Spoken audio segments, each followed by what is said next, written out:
जय हिंद दोस्तों, मैं शिवकांत झा एक बार फिर से आप सबों का बहुत बहुत स्वागत करता हूं।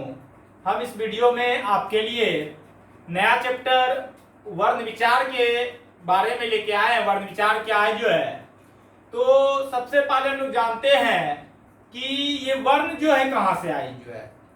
तो सबसे पहले जो है, जब भाषा बोली गई होगी जो है, तो भाषा में ही जो है वर्ण का उच्चारण हुआ होगा, जो अर्थात भाषा के साथ ही जो है वर्ण आई होगी जो है। और प्रत्येक वर्ण को लिखने के लिए कुछ ना कुछ जो है एक तरीका दिया होगा, एक निश्चित चिन्ह दिया होगा, जिसको हम लोग क्या कहते हैं, लिपि कहते हैं। और वो चिन्ह क्या है, हिंदी के लिए देवनागरी लिपि का, देवनागरी का प्रयोग किया जाता है जो है। तो यहां से जो है अर्थात भाषा बोली गई होगी जो, और वर्ण आया जो है। तो हम लोग अब जो है इस चैप्टर में हेडलाइन आज का वर्ण विचार जो है, वर्ण विचार अर्थात जो हम विचार करेंगे, किस पे विचार करेंगे, वर्ण पे विचार करेंगे। वर्ण क्या है, तो सबसे पहले वर्ण के बारे में जानिए कि वर्ण जो है यह भाषा की सबसे छोटी इकाई है। यह भाषा की सबसे छोटी इकाई है। इसको हम लोग और भी नहीं तोड़ सकते, मतलब एकदम टूटा हुआ रूप, सरलतम रूप है जो है, छोटा रूप, संक्षिप्त रूप है जो है।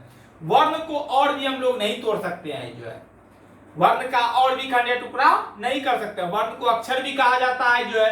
फिर बोला कि वर्ण को, जो प्रत्येक वर्ण को लिखने के लिए एक लिपि निर्धारित किया गया है जो है, एक चिन्ह निर्धारित किया गया है, जिसको क्या कहते हैं, लिपि कहते हैं जो है।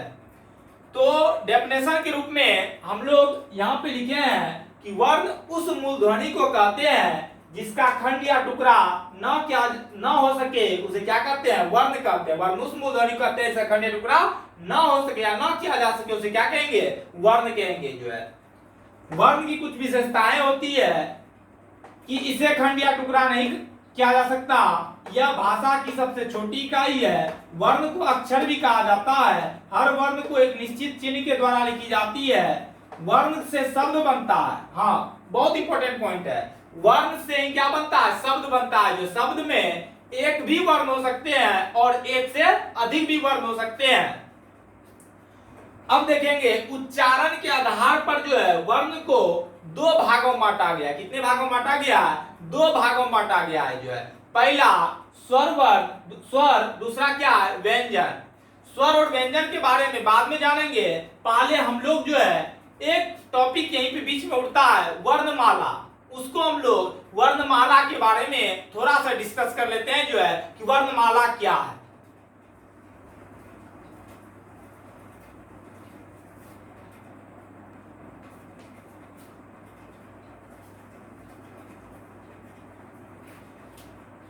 तो आइए अब हम लोग जानते हैं वर्णमाला किसे कहते हैं। वर्णमाला किसे कहते हैं। आप वर्णमाला को समझने से पहले समझिए कि मोती का माला, मोती का माला क्या है।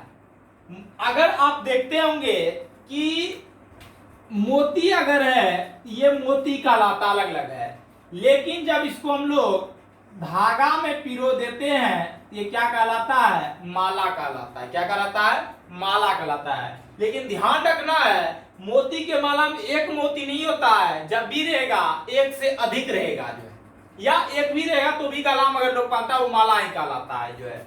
उसी तरह से जो है यहाँ जो वर्णमाला है, यहाँ जो हम लोग पढ़ रहे हैं वर्णमाला पढ़ रहे हैं, किसकी माला है, तो वर्ण की माला है। हम लोग डेफिनेशन इसका लिखते हैं कि वर्णों के समूह को वर्णमाला कहते हैं। वर्णों के समूह को वर्णमाला कहते हैं।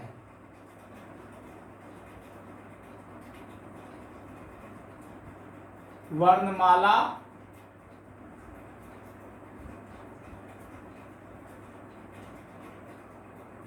कहते हैं। वर्णों के समूह क्या कहते हैं, वर्णमाला कहते हैं। मतलब जिसमें एक से अधिक वर्ण हो जो है। वर्णमाला जो है यह दो शब्द से मिलकर बना हुआ है, एक वर्ण और एक माला। वर्णमाला दो शब्दों से मिलकर बना हुआ, एक वर्ण और माला। अर्थात यहां जो हम लोग माला जो पढ़ेंगे वह किसकी माला होगी, वर्ण की माला होगी जो है। ये सभी जो है वर्णमाला है। आपको पूछे हिंदी वर्णमाला में वर्णों की संख्या कितनी होती है, तो 52 होती है। कितनी होती है, 52, 52। आइए हम लोग देखते हैं 52 कौन कौन से हैं, जिसमें ओ आ, इसको पढ़ते हैं कैसे पढ़ने आप लोग सबसे पहले सीखेंगे जो है ओ आ हर्षई दीर्घई हर्षऊ दीर्घऊ री ए ओ औ। क्या मैं पढ़ा, ओ आ हर्षई दीर्घई हर्षऊ दीर्घऊ री ए ओ औ। बड़ा मजेदार चैप्टर है। बचपन में जो हम लोग पढ़े थे ओ हर्षई, वही यहाँ पे चैप्टर पढ़ना है जो है और समझना है। इसको हम लोग हिंदी में स्वर कहते हैं। क्या कहते हैं, स्वर कहते हैं। जो इस सभी को जो है स्वर कहते हैं जो है। और इसकी संख्या कितनी होती है, 11। कितनी होती है, 11। तो हम नोट करके यहां लिखेंगे हिंदी में स्वरों की संख्या 11 तथा संस्कृत में 13 होती है। ध्यान रखना, हिंदी में, संस्कृत में भी एग्जाम पूछा जाता है। संस्कृत भी मैं ही पढ़ाऊंगा, हिंदी भी मैं ही पढ़ाऊंगा। तो हिंदी में कितनी होती है, 11 है, जबकि संस्कृत में कितने होते हैं, 13। ध्यान रखना है, संस्कृत में कौन बढ़ जाता है, हिंदी में ये सभी हो जाते हैं, जबकि संस्कृत में 2 बढ़ जाता है। एक बरीरी एक लिड़ी, ये संस्कृत में बढ़ जाता है जो है। ये संस्कृत में क्या होता है, बढ़ जाता है जो है। अब हम लोग देखेंगे, इसको पढ़ते हैं क ख ग घ अंग। अंतर समझेंगे। कुछ लोग अंगों में बिंदु नीचे देते हैं, बिंदु यहाँ नहीं होता है, बिंदु यहाँ होता है। इसको घ पढ़ते हैं लोग, घ और ध अंतर नहीं समझते हैं। घ ये है, ध यहाँ है, घ पूरा लाइन रहता है, घ पे क्या रहता है, पूरा लाइन रहता है। क ख ग घ अंगों को हम लोग कवर्ग कहते हैं। क्या कहते हैं, कवर्ग कहते हैं। कवर्ग कहते हैं। ये क के पहला अक्षर से बना हुआ है कवर्ग। वर्ग मतलब कक्षा, समूह। ये जो समूह है, जो वर्ग किसका है, क का है, इसलिए मैंने इसका नाम दिया कवर्ग। उसी तरह इसको पढ़ते हैं च छ ज झ य। ये च छ का समूह है, इसलिए इसका नाम दे दिया मैंने चवर्ग। इसका नाम क्या दे दिया, चवर्ग। ये ट ठ ड ढ न का समूह है, इसको हम लोग टवर्गीय न बोलते हैं। दोनों में अंतर समझेंगे। ये तवर्गीय न है, ये टवर्गीय न, दोनों को न ही बोलते हैं, लेकिन ये टवर्गीय न, ये तवर्गीय न। इसको हम लोग बोलते हैं टवर्ग। इसको क्या बोलते हैं, टवर्ग। जबकि तो थ द ध न, ध और न में, ध और ध में अंतर समझेंगे। घ और ध में, घ ये है, ध ये है, ध पे लाइन रहता है, मुड़ावा रहता है। इसको हम लोग टवर्ग कहते हैं। तो दो से बना हुआ, जिसको क्या कहेंगे, तवर्ग कहेंगे। अब प फ ब भ म, इसको क्या कह देंगे, पवर्ग कह देंगे। उसी तरह से इसको क्या कह देंगे, यवर्ग कह देंगे, क्योंकि यो का वर्ग है ये। अब ध्यान देना है कि ऊपर वाला अ आ हर्षई दीर्घई हर्षऊ दीर्घऊ री ए, ये स्वर हो गया। और ये जितने हैं, ये सभी के सभी जो है व्यंजन है। क्या है, व्यंजन है। व्यंजन कितने होते हैं, तो व्यंजन 33 होते हैं। कितने होते हैं, 33 होते हैं जो है। अब आइए जानते हैं इस सब को क्या कहते हैं। तो इस सब को हम लोग जो है संयुक्त व्यंजन कहते हैं। क्या कहते हैं, संयुक्त व्यंजन। इसका नाम है संयुक्त व्यंजन। संयुक्त व्यंजन। इसकी भी संख्या कितनी होती है, तो 4। कितनी होती है, 4। क्यों इसको संयुक्त व्यंजन कहा जाता है, क्योंकि अक्षर जो बनता है वो बनता है, अक्षर जो बनता है क प्लस स्व के मेल से बनता है। 2 वर्ण मिला हुआ, संयुक्त मतलब मिलना, 2 वर्णों मेल से बना हुआ है। उसी तरह त्र है तो प्लस र। उसी तरह से ज्ञ है ज प्लस य। और उसी तरह स्र है स प्लस र के मेल से स्र बनता है। तो 4 संयुक्त व्यंजन हो गए। ये डो, ये बड़ी रो है, इसको क्या पढ़ते हैं, बड़ी रो। डो नहीं है, ये डो जो है टो ठो डो, ये डो है, ये अंगो है, इसको बड़ी रो कहते हैं। बड़ी रो नीचे में रहता है जो है, इसको डो बड़ी रो, इसको ढो, इसको हम लोग जो है अढो, इसको क्या बोलते हैं अढो, इसको बड़ी रो, इसको हम लोग उत्क्षिप्त व्यंजन कहते हैं। क्या कहते हैं? उत्क्षिप्त व्यंजन, उत्क्षिप्त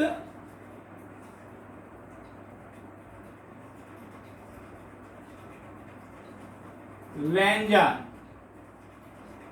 इसको क्या कहते हैं? उत्क्षिप्त व्यंजन। उत्क्षिप्त व्यंजन का मतलब क्या? ये वर्णमाला में शामिल नहीं है जो है, ये वर्णमाला में शामिल नहीं है। उत्क्षिप्त मतलब इसको वर्णमाला से, हिंदी वर्णमाला निकाल के बाहर फेंक दिया, के हटा दिया, उसको हम लोग उत्क्षिप्त कहते हैं जो है।